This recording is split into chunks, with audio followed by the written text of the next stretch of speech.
नमस्कार, मी रुशाली यादव सारंग। या बुलेटिनच्या सुरुवातीला एक महत्त्वाची बातमी। शरद पवारांनी मार्कडवाडी गावाला भेट दिलेली आहे। मुख्यमंत्री फडणवीसांनी मार्कडवाडीला भेट देऊन तिथल्या ग्रामस्थांचं म्हणणं जाणून घ्यावं असं पवारांनी म्हटलंय। तर पवारांनी पराभव स्वीकारला पाहिजे असं प्रत्युत्तर फडणवीसांनी दिलंय। जुन्या पद्धतीने मतदान घ्या, गावागावात ठराव करा। मार्कडवाडीतून पवारांचं ग्रामस्थांना आवाहन। रडगाणं थांबवा आणि विकासाचं गाणं गा, शिंदेंचा सल्ला। साऱ्या देशानं लक्ष वेधून घेतलेल्या सोलापुरातील मार्कडवाडीत जात शरद पवारांनी गावकऱ्यांशी संवाद साधला। मार्कडवाडीत येणं चुकीचं आहे का असा सवाल पवारांनी देवेंद्र फडणवीसांना केलाय। तर ईव्हीएमच्या मुद्द्यावरून बोलताना इथल्या लोकांचं मुख्यमंत्री फडणवीसांनी ऐकावं असं आवाहन पवारांनी केलंय।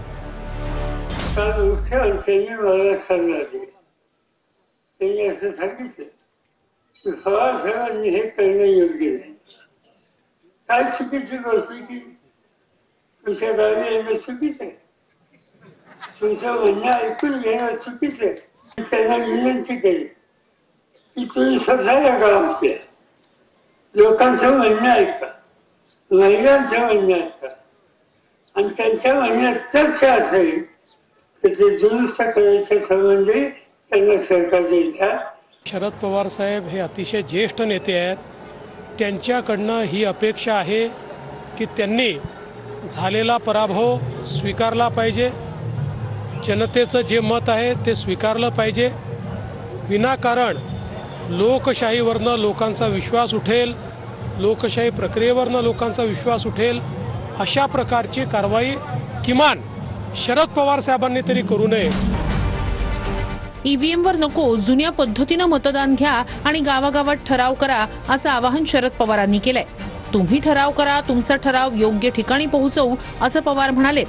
तर जेव्हा स्वतः जिंकतो तेव्हा ईव्हीएम ऐवजी बॅलेट पेपरची मागणी कुणी करत नाही, हा दुटप्पीपणा असल्याचं उपमुख्यमंत्री एकनाथ शिंदे म्हणाले।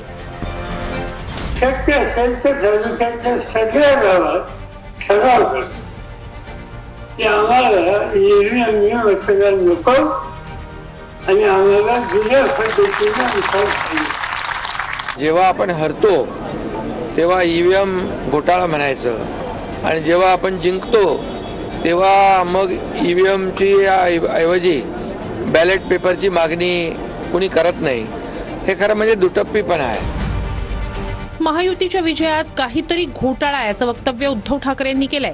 तर रडगाणं थांबवा, रडगाणं बंद करा आणि विकास कामं सुरू करा असं म्हणत उपमुख्यमंत्र्यांनी ठाकरेंवर टीका केली आहे। जे जिंकले त्यांच्याकडे जल्लोषच नाहीये याचा अर्थ की त्यांना त्यांच्या विजयावरती विश्वासच बसत नाही, म्हणजेच त्या विजयामध्ये काहीतरी घपलाय। मशीन घोटाळे आहे, बरेच घोटाळे आहेत। घरी बसणाऱ्यांना लोक मतदान करत नाहीत की 2.5 वर्षामध्ये महाविकास आघाडीने बंद पाडलेले प्रकल्प मी, देवेंद्रजी, अजित पवार यांनी आम्ही एवढ्या वेगाने पुढे नेले आणि दुसरीकडे कल्याणकारी योजना आम्ही सुरू केल्या। विरोधी पक्षाला माझं आव्हान आहे, रडगाणं बंद करा आणि विकास गाणं सुरू करा। दरम्यान बॅलेट पेपरवर निवडणूक घेण्याच्या अटीवर राजीनामा देण्याची तयारी उत्तम जानकरांनी दाखवली आहे। तर आम्हीही बॅलेट पेपरवर निवडणुकीला तयार असल्याचं राम सातपुते म्हणाले। निवडणूक आयोगाकडे बॅलेटवरती निवडणूक घेण्याच्या अटीवरती मी राजीनामा द्यायला तयार आहे। उत्तम जानकरने राजीनामा द्यावा। आधी बोलाचीच कडीन बोलाचाच भात। उत्तम जानकर हे वायफळ बडबड करणारे हे माळशिरस तालुक्यातल्या जनतेला माहिती आहे। त्यांनी बॅलेटवर घ्यावी, ईव्हीएमवर घ्यावी, कशी घ्यावी, हात वर करून जर लोकांना निवडणूक घ्यायला लावली तरी माझी तयारी। तर माझ्या परवानगीशिवाय राजीनामा देऊ नका अशा सूचना जयंत पाटलांनी जानकरांना दिल्यात। जानकर साहेबांचं कौतुक आहे की जानकर साहेबांनी हा लढा आता हातात घेतलेला। फक्त माझ्या परवानगीशिवाय राजीनामा देऊ नका, सरकारने कबूल करावं, हो आम्ही इथं बॅलेट पेपरवर निवडणूक घ्यायला तयार आहे, मग राजीनामा देऊ, काय प्रॉब्लेम। तर पवार ज्येष्ठ नेते आहेत, पराभव त्यांनी स्वीकारला पाहिजे असं फडणवीसांनी म्हटलंय। मार्कडवाडीमध्ये येणं चुकीचं आहे का असा सवाल पवारांनी केलेला होता। मुख्यमंत्र्यांनी स्वतः मार्कडवाडीमध्ये भेट द्यावी असं आवाहन शरद पवार यांच्याकडून करण्यात आलंय। काँग्रेसला 80 लाख मतं, त्यांचे 15 लोक निवडून आलेले आहेत असं शरद पवारांनी म्हटलेलं आहे। शिंदेंना 79 लाख मतं, त्यांचे 57 लोक निवडून आलेले आहेत। असं शरद पवारांकडून सांगण्यात आलंय. लोकसभेमध्ये आम्हाला 73 लाख मतं आणि 7 जागा मिळाल्या असं शिंदेंनी म्हटलेलं आहे. राष्ट्रवादीला 58 लाख मतं आणि 8 जागा निवडून आल्या होत्या असं शिंदेंनी म्हटलंय.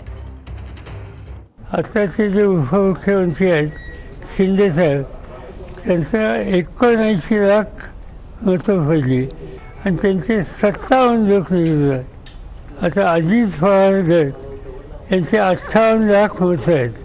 त्यांचे उमेदवार निवडून आले 41. त्या 72 लाख यांचे 10 आणि 58 लाख यांचे 41, 80 लाख यांचे 15 आणि 71 लाख 79 लाख यांचे 57.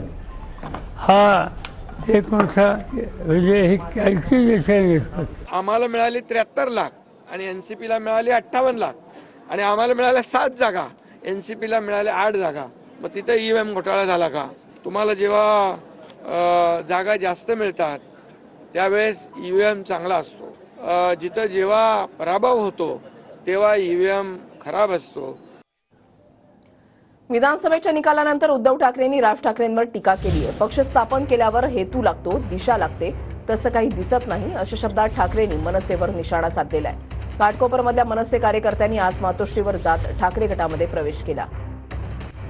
हक्काची मुंबई आपल्या डोळ्यात देखत ओरबाडून नेली जाते आणि अशा वेळेला आपण शंड म्हणून बघत बसणार का? ठीक आहे, तुम्ही कोणत्या पक्षात आले त्या पक्षाबद्दल मला बोलायचं नाही, पण पक्ष स्थापन केल्यानंतर पक्षाला एक काहीतरी हेतू लागतो, दिशा लागते, ती काहीच नाहीये. आणि अशा वेळेला मग तुमच्यासारखे कार्यकर्ते तिकडे मरमर मेहनत करतात, त्या मेहनतीला काही अर्थ राहत नाही. मी असताना माहितीला राज ठाकरेंची गरज नाही असं म्हटलंय रामदास आठवले यांनी. राज ठाकरेंना माहितीमध्ये घेऊन फायदा नाही असं देखील रामदास आठवलेंनी म्हटलंय. निवडणुकीमध्ये राज ठाकरेंची हवा केली अशा शब्दात रामदास आठवले यांनी टोला लगावलाय. ठाकरेंची जी हवा आहे ती या निवडणुकीमध्ये गेलेली आहे. त्यामुळं राज ठाकरे यांनी 143 जागा तिथे लढले आणि माझ्याशिवाय सरकारच येणार नाही अशा स्वप्नामध्ये ते राहिले. पण त्यांचं स्वप्न भंग झालेलं आहे आणि त्यांनी प्रयत्न असा केलेला आहे, पण राज ठाकरे महायुती देतील असं मला वाटत नाही आहे. आणि मी महायुतीसोबत असताना त्यांची काय आवश्यकता आहे? म्हणजे माझा रिपब्लिकन पक्ष आहे, त्यामुळं त्यांची महायुतीमध्ये आवश्यकता अजिबात नाही असं माझं व्यक्तिगत मत आहे. सपाचे महाराष्ट्रामधले नेते भाजपची बी टीम म्हणून काम करतायत. आदित्य ठाकरेंनी अबू आझमी आणि रईस शेख यांच्यावर निशाणा साधलाय. तर मिलिंद नार्वेकरांच्या ट्विटवर आधी खुलासा करावा असं रईस शेख यांनी म्हटलंय. बाबरी मशिदीसंदर्भात मिलिंद नार्वेकरांनी ट्विट केलं होतं आणि यावरून अबू आझमींनी आक्रमक भूमिका घेतली होती. समाजवादी पक्ष अखिलेश यादवजी जे चालवतात ते यूपीमध्ये एक वेगळेपणे चालवतात. इंडिया आघाडीचं तिथे खूप छान नेतृत्व करत आहेत. इकडचं जो त्यांचं जे काही आहेत अनेकदा मी हाऊसमध्ये बसून पाहिलेलं आहे आणि ह्या निवडणुकीत पण पाहिले की ती भाजपची बी टीम म्हणून काम करतात. मला त्यांच्यावर बोलायचं नाहीये. आमची जी भूमिका आहे ती स्पष्ट आहे. आमचं हिंदुत्व आम्ही पहिलं पण सांगितलं, हृदयात राम आणि हाताला काम, ते आमचं आहे. सगळ्यांच घेऊन सोबत चाललोय. उलटं तुम्हाला अजून एक सांगतो, कदाचित आम्ही एकमेव पक्ष असे असू जे स्पष्टपणे सांगतो की आम्ही हिंदुत्ववादी आहोत. सबका साथ सबका विकास जे भाजप सांगत होते ते आम्ही करत आहोत, भाजप नाही करत आहे. त्यांनी पहिले खुलासा करावा की महाविकास आघाडीचं जे गठन झालेलं आहे ते सेक्युलर भूमिकावर झालेलं आहे. आपल्याला सेक्युलर विचारांना जपन करायचं आहे तर मिलिंद नार्वेकरची ट्विटवर त्यांचं काय भाष्य आहे ते इम्पॉर्टंट आहे, ते पहिले बघा. आणि जे बी टीम वगैरे त्यांनी सांगितलं आहे मला त्याच्यावर काय भाष्य करायचं नाही आहे. नाना पटोले साहेबांशी माझं बोलणं झालेलं आहे. जी भूमिका मिलिंद नार्वेकरांनी घेतलेली आहे त्यावर शिवसेनेचं काय मत आहे आणि त्यावर काँग्रेस एनसीपीचं काय मत आहे तो इम्पॉर्टंट. शिवसेना आमदार आणि मंत्र्यांचे प्रगती पुस्तक तयार आहे. मंत्रिपदासाठी इच्छुक असणाऱ्या आमदारांचं प्रगती पुस्तक तयार आहे. शिवसेनेच्या प्रगती पुस्तकामध्ये 2 माजी मंत्री नापास झालेत. शिंदे गटातून 10 ते 12 जणांना याच आठवड्यामध्ये मंत्रिपदाची शपथ दिली जाईल अशी सूत्रांची माहिती आहे. माजी मंत्री संजय राठोड आणि अब्दुल सत्तार प्रगती पुस्तकामध्ये नापास झाल्याची माहिती आहे. गोगावले, शिरसाट, सरनाईक, खोतकर, शिवतारे प्रगती पुस्तकामध्ये पास झाल्याची माहिती आहे.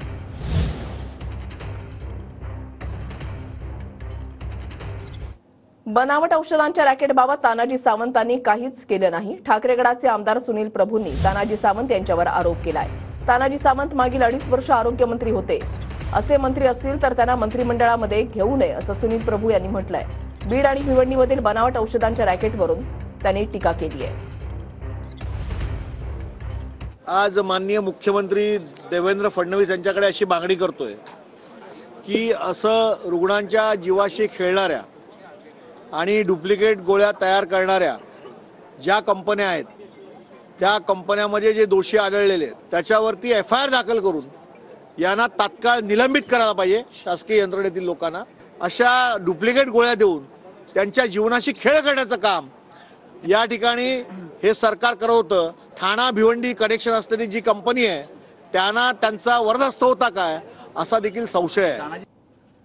महाराष्ट्र कर्नाटक सीमावादाचा प्रश्न पुन्हा एकदा पेटण्याची शक्यता आहे. महाराष्ट्र एकीकरण समितीचं उद्या बेळगावमध्ये महाअधिवेशन होत आहे. बेळगावच्या वॅक्सिन डेपो मैदानामध्ये अधिवेशन होणार आहे. उद्या सकाळी 7 ते संध्याकाळी 5 वाजेपर्यंत संचारबंदी लागू करण्यात आली आहे. कर्नाटक सरकारकडून वॅक्सिन डेपो परिसरात मोठा पोलीस बंदोबस्त तैनात करण्यात आला आहे.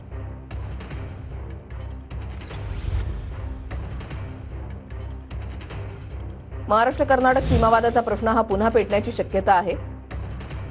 महाराष्ट्र एकीकरण समिती आक्रमक झालेली आहे. बेळगावमध्ये महाअधिवेशन उद्या भरवण्यात आलेलं आहे. उद्या सकाळी 7 ते संध्याकाळी 5 वाजेपर्यंत मात्र या परिसरात संचारबंदी लागू करण्यात आली आहे.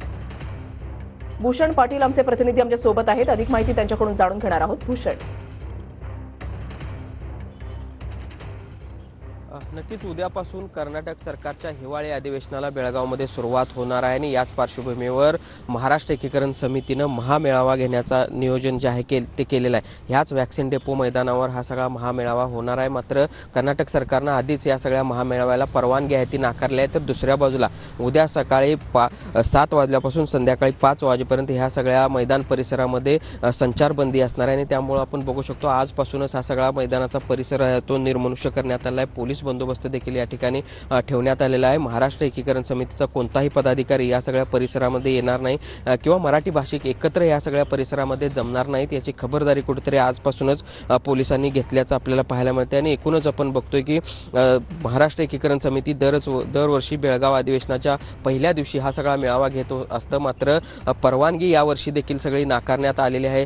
एक प्रकारे दडपशाही जी आहे ती अजूनही सुरूच असल्याचं या निमित्तानं आपल्याला पाहायला मिळतंय. मराठी भाषिकांनी देखील ही सगळी संचारबंदी लागू केली असली तरी ही सगळी संचारबंदी झुगारून आम्ही या उद्या मैदानावर एकत्र येणार अशा पद्धतीचा इशारा आहे तो दिला आहे. काही वेळापूर्वी महाराष्ट्र एकीकरण समितीच्या पदाधिकाऱ्यांनी देखील या ठिकाणी येऊन या सगळ्या मैदानाची पाहणी केलेली आहे. कशा पद्धतीनं उद्या नियोजन करता येईल याची खात्री जी आहे ती देखील करून घेतलेली आहे. त्यामुळं उद्या या सगळ्या महामेळाव्यासाठी परवानगी दिली जाणार का या ठिकाणी मराठी भाषा. नक्कीच धन्यवाद भूषण. दिलेल्या सविस्तर माहितीसाठी अपडेट सातत्यानं तुमच्याकडून जाणून घेणार आहोत.